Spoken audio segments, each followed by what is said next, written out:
ইন্দুরকানীতে ১১টি রাস্তা ও ৪টি ব্রিজ নির্মাণ বন্ধ। ইন্দুরকানীতে ১১টি রাস্তা, কার্পেটিং ও ৪টি ব্রিজ নির্মাণের চলমান কাজ স্থগিত রেখে লাপাত্তা ঠিকাদাররা। চরম ভোগান্তির শিকার হচ্ছে চলাচলকারীরা। এছাড়া গত অর্থ বছরের অসম্পূর্ণ কাজগুলো ফেলে রাখা হয়েছে।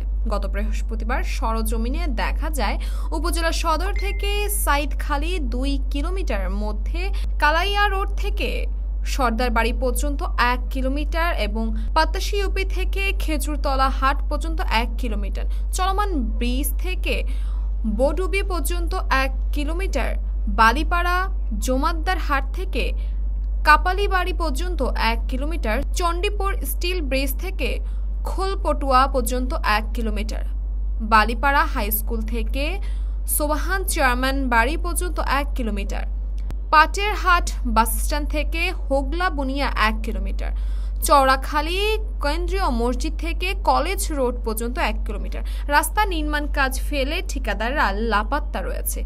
নেই তাদের তদারকির কোনো প্রতিনিধি। কাজ ফেলে রাখার কারণে এই সব রাস্তা সংলগ্ন ব্রিজ ও কালভার্টের কাজ ফেলে রাখা হয়েছে। ফলে উপজেলার সদরের সংশ্লিষ্ট এলাকাগুলো যোগাযোগ বিচ্ছিন্ন হয়ে পড়েছে। বর্ষার মৌসুমের কারণে রাস্তাগুলোতে পানি জমে চলাচল অনুপযোগী হয়ে উঠেছে। ইএফটি, ইটিসিএল, সর্দার এন্টারপ্রাইজ ও ইউনুস অ্যান্ড ব্রাদার্স নিয়েছে। আওয়ামী লীগ সরকার পতনের পর ঠিকাদাররাও এলাকা থেকে পালিয়েছে। এছাড়াও ইএফটি, ইটিসিএল এর লাইসেন্সে এই ৮টি রাস্তা কার্পেটিং কাজ ২০১৯ সালে শেষ হওয়ার কথা থাকলেও পরিত্যক্ত রয়েছে। তাসফিয়া তাবাসসুম, সময়।